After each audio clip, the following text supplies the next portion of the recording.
Hello friends, I am Priya.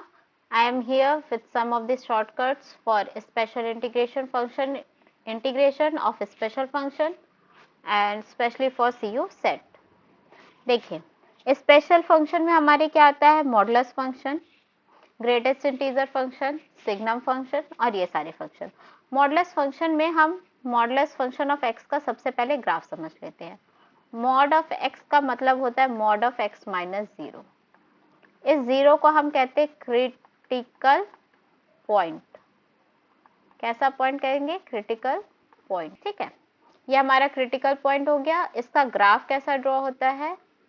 ऐसे, यहाँ पे अगर जीरो है, जहां क्रिटिकल पॉइंट होगा वहां पे हमें ग्राफ का कॉर्नर मिल जाएगा। यहाँ पे ऐसे दोनों साइड बराबर होता है, जहाँ पे जीरो है वहां पे होगा हमारा कॉर्नर। ऐसे ही हमें मॉड ऑफ एक्स का ग्राफ ड्रॉ करना होता है। ठीक है, अब हमारे इंटीग्रेशन का मेथड क्या है? देखिए यहाँ पे वैल्यू, यहाँ पे एक्स एक्सिस में वैल्यूज नेगेटिव है लेकिन वाई एक्सिस में वैल्यू क्या मिल रही है? पॉजिटिव। यहाँ पे पॉजिटिव है तो वैल्यू पॉजिटिव, मतलब हमेशा वैल्यूज हमेशा कैसी मिलती है? पॉजिटिव। मॉड ऑफ एक्स का मतलब ही होता है mod of x is minus x if x is less than 0 and x if x is greater than 0, मतलब हमेशा वैल्यू हमें कैसी मिलेगी? पॉजिटिव मिलेगी। तो जो हमारा बेसिक मेथड है of integration mod of X minus one D X, ये बेसिक मेथड ऑफ इंटीग्रेशन से अगर हम चलें तो ये क्रिटिकल पॉइंट है। क्रिटिकल पॉइंट से ही हमेशा लिमिट को तोड़ा जाता है।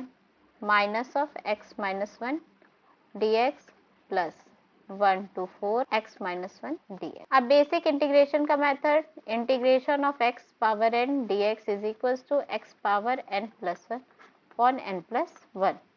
तो यहाँ पे x के पावर क्या है? 1 है, तो क्या हो जाएगा? Minus of x square upon 2 plus x and limit 0 to 1 plus x square upon 2 minus x limit 1 to 4। Normal हम इंटीग्रेशन जैसे इसे इंटीग्रेट कर देंगे, plus 16/2 minus 4 minus of 1/2 minus 1। ठीक है, और ये हमें कुछ वैल्यू दे देगी, लेकिन यहाँ पे कैलकुलेशन मिस्टेक की चांसेस बहुत ज़्यादा हैं और टाइम टेकिंग है। ये टाइम टेकिंग 1 मिनट के विद इन इसे किया जाना मुश्किल है अगर क्वेश्चन थोड़ा बड़ा दे दिया जाए।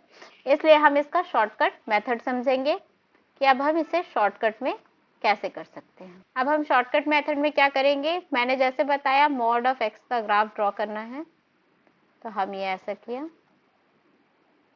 0 1 2 3 4 5 6 -1 -2 -3। यहाँ पे हमारा क्रिटिकल पॉइंट क्या है? 1 है, मीन्स 1 पर क्या होगा? कॉर्नर होगा। 1 पर क्या आएगा? कॉर्नर आएगा। 1 पर कॉर्नर ले लेते हैं, यहाँ पे एक पॉइंट ड्रॉ कर लेते हैं, यहाँ से ऐसा, यहाँ से ऐसे, कॉर्नर बना दिया।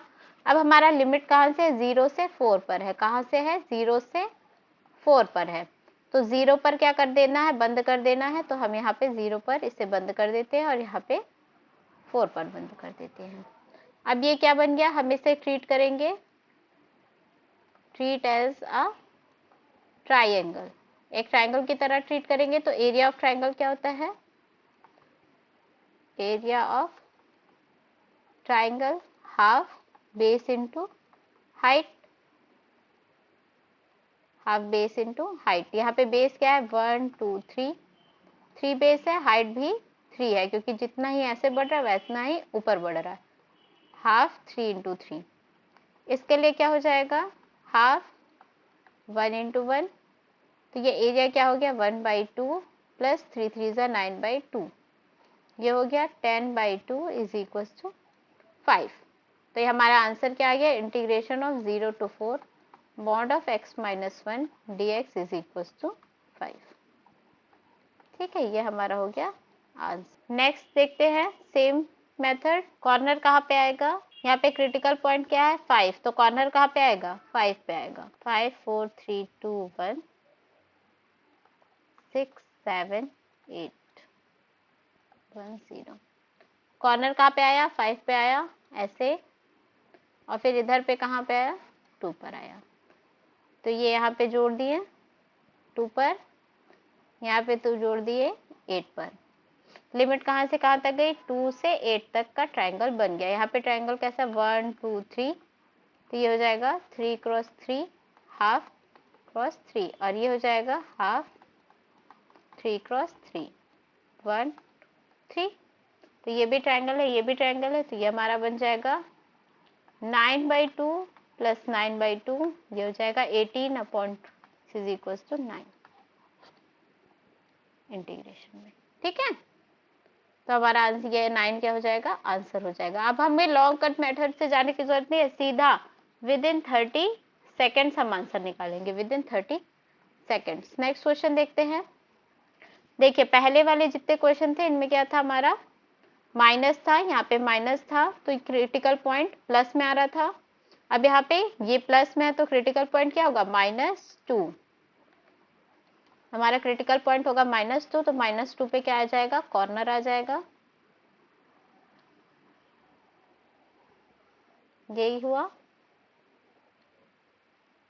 हम यहाँ पे -2 ले लिए, -2 -1 0 1 2 3 4 5 -3 -4 -5। ठीक है, हमारा -2 से यहाँ पे क्या है, -5 से 5 पर जा रहा है लिमिट, तो क्या करेंगे 5 -5 तक ड्रॉ करेंगे। अब 5 पर क्या है, बंद है, लिमिट -5 से 5 पर है, तो 5 पर क्या हो रहा है, लिमिट बंद हो जा रहा है, और -5 से यहाँ पे बंद हो जा रहा है। तो ये कितना डिस्टेंस हो गया, 1 2 3 4 5 6 7, तो ये आ गया बेस 7 और हाइट भी 7, 7 क्रॉस 7/2, ये हो गया 1 2 3, ये हो गया 3 क्रॉस 3/2। तो इसका इंटीग्रेशन का वैल्यू क्या हो जाएगा, 9/2 प्लस 49/2, ये हो जाएगा 58/2, और आंसर आएगा 29। यह होगा आंसर, हमारा आंसर मिल जाएगा 29। आप लोगों को कोई भी डाउट हो तो आप लोग कमेंट बॉक्स में पूछिएगा। यहाँ पे ये इंटीग्रेशन है, हम इंटीग्रेशन में प्रॉपर्टी जानते हैं पहली कि इंटीग्रेशन डिवाइड हो जाता है, तो हमने सबसे पहले इंटीग्रेशन को यहाँ पे डिवाइड कर लेना है, क्योंकि ऐसे तो इसे सॉल्व करना मुश्किल है, क्योंकि हर क्रिटिकल पॉइंट के साथ इंटीग्रेशन की वैल्यू चेंज हो जाती है, जैसा कि ग्राफिकली हम देख ही रहे हैं। अब हम क्या करेंगे, एक एक करके सबको निकाल लेंगे, सबका आंसर निकाल लेंगे और फिर सबको ऐड कर देंगे। ठीक, x -1 मतलब क्रिटिकल पॉइंट कहाँ होगा, 1 पर। क्रिटिकल पॉइंट 1 पर है, 1 से 4 पर जाएंगे, लेकिन लिमिट देखिए, लिमिट 1 से 4 पर ही है, 1 से 4 पर, लेकिन इधर तो है ही नहीं, तो इधर पूरा ओपन रहेगा, इधर हमें इस तरफ से कोई मतलब नहीं, हमें कहाँ का निकालना है, यहाँ का पोर्शन निकालना है। ठीक है, तो ये 4 पर बंद हो रहा है, ये एक ट्राइंगल हो गया 1 2 3, तो ये हो गया 3 क्रॉस 3/2, ये आ गया 9/2 इसका आंसर। अब यहाँ पे क्या हो रहा है, क्रिटिकल पॉइंट 2 है, 0 1 2 3 4, क्रिटिकल पॉइंट 2 है, 2 से 4 2 से 0, यहाँ पे 0 पर बंद, यहाँ पे 4 पर बंद, यहाँ 1 से 4 ले रहे हैं, तो यहाँ पे 1 पर बंद, 1 पर बंद हो जाएगा, यहाँ पे 1 पर बंद, तो ये क्या हो गया 1, तो इस साइड का एरिया क्या हो गया 1 क्रॉस 1/2, इस ट्राइंगल का एरिया हो गया 1 क्रॉस 1/2, इस ट्राइंगल का हो गया 1 और 2, तो ये 2 क्रॉस 2/2, तो जाएगा 1/2 प्लस 4/2, और 4/2 ये क्या आ जाएगा, 4 + 1 5/2। सेम इसके लिए करेंगे हम, यहाँ से क्रिटिकल पॉइंट 1 मिला था, यहाँ से क्रिटिकल पॉइंट 2 मिला था, यहाँ से क्रिटिकल पॉइंट 3 मिल रहा है, 0 1 2 3 4, यहाँ से क्रिटिकल पॉइंट 3 है, 3 से 4 3 2 0, यहाँ पे 1 पर बंद हो जाएगा, 2 से 4 पर बंद हो जाएगा, 1 क्रॉस 1/2, ये 2, तो 2 क्रॉस 2/2, 2 से 2 कट गया, तो ये जाएगा 1/2 plus 2, this is equal to 5/2। तो इसका टोटल एरिया क्या हो जाएगा, अब यहाँ पे लिख देते हैं 9/2 प्लस 5/2 प्लस 5/2, इसका एरिया प्लस इसका इंटीग्रेशन प्लस इसका इंटीग्रेशन प्लस इसका इंटीग्रेशन, तो ये हमारे पास आ गया 19/2 विच इज अवर आंसर। अब हम इसे बहुत ही इजीली सॉल्व कर पाए। अगर हम पूरे मेथड से करते इंटीग्रेशन के तो ये बहुत ही डिफिकल्ट क्वेश्चन हो जाता। अब देखिए, हमने कहा था कि ग्रेटेस्ट इंटीजर फंक्शन और मॉडुलस फंक्शन के बारे में आपको बताएंगे। ये क्वेश्चन CU सेट 2019 में आया हुआ है। इसे खूब ध्यान से समझिए इस मेथड को शॉर्टकट में। 0 1 2 3 4 -1 -2 1 2 3 -1। हमारा ग्रेटेस्ट इंटीजर फंक्शन का ग्राफ कैसे बनता है? ऐसा होता है।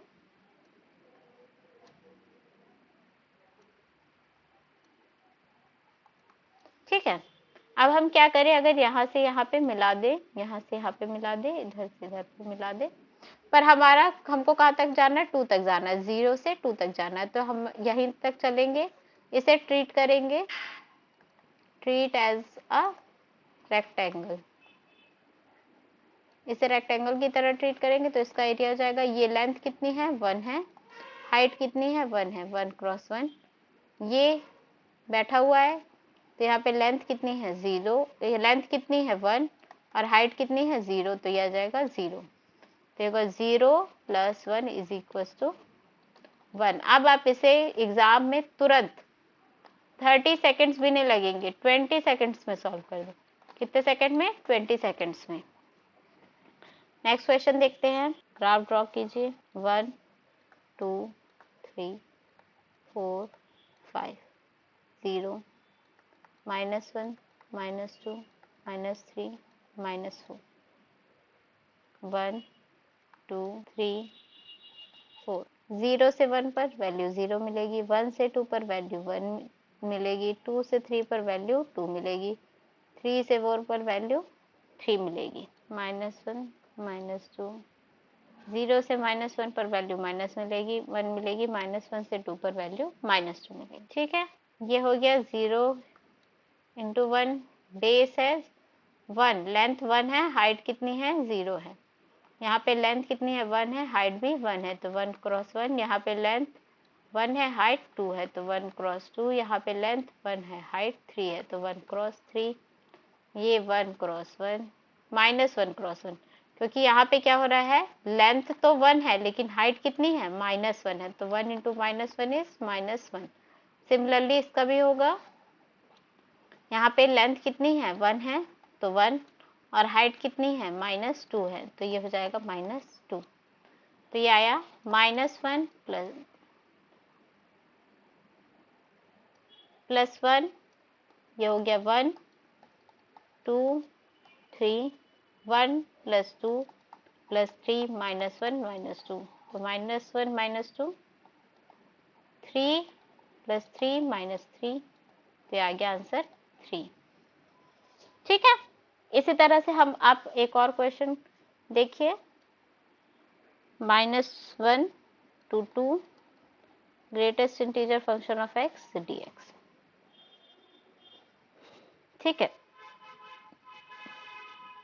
इसे थोड़ा रब कर लेते हैं। आंसर क्या आ रहा है इसका? 3 आ रहा है। ठीक है, इसका आंसर है हमारा 3। अब इस क्वेश्चन को करेंगे integration -1 to 2 greatest integer function of x dx। सबसे पहले ग्रेटेस्ट इंटीजर फंक्शन का हमें ग्राफ ड्रॉ करना है। 0 1 2 3 4 -1 -2 -1 2 0 to 1 वैल्यू 0 होगी, 1 to 2 पर वैल्यू 1 होगी, 2 to 3 पर वैल्यू 2 होगी, -1 to 0 पर वैल्यू -1 होगी। पर क्योंकि ये -1 से 2 की ही बात कर रहा है तो हम यहीं तक जोड़ेंगे इस ग्राफ को। हमारी लिमिट यहीं तक है, हमको यहाँ से यहाँ तक की बात करनी है। लिमिट मतलब बस आपको यहाँ से यहाँ तक ही जाना है। ये एक ट्रायंगल है जिसका बेस क्या, रेक्टेंगल है जिसका बेस क्या है? 1 है, हाइट क्या है? 1 है, तो 1 क्रॉस 1 इसका एरिया हो गया। इस रेक्टेंगल का एरिया क्या हो गया? लेंथ क्या है? लेंथ क्या है? 1 है, हाइट क्या है? -1 है, तो 1 × -1 हो गया, तो ये हो गया -1 + 1 = 0। इसका आंसर आ गया 0। एक दूसरा इंटीग्रेशन देख रहे हैं, integration -3 to 4 greatest integer function of x dx। आप इसका आंसर निकाल कर मुझे कमेंट कर कर बताइए कि इसका आंसर क्या होगा, आप लोगों को इसका आंसर क्या मिलता है। कोई भी डाउट हो तो मुझे पूछिए और इसका आंसर कमेंट कीजिए। ठीक है, लाइक शेयर और सब्सक्राइब करते रहिएगा और आगे की वीडियोस के लिए CU सेट के लिए सक्सेस कर्व को फॉलो कीजिए। Okay, thank you.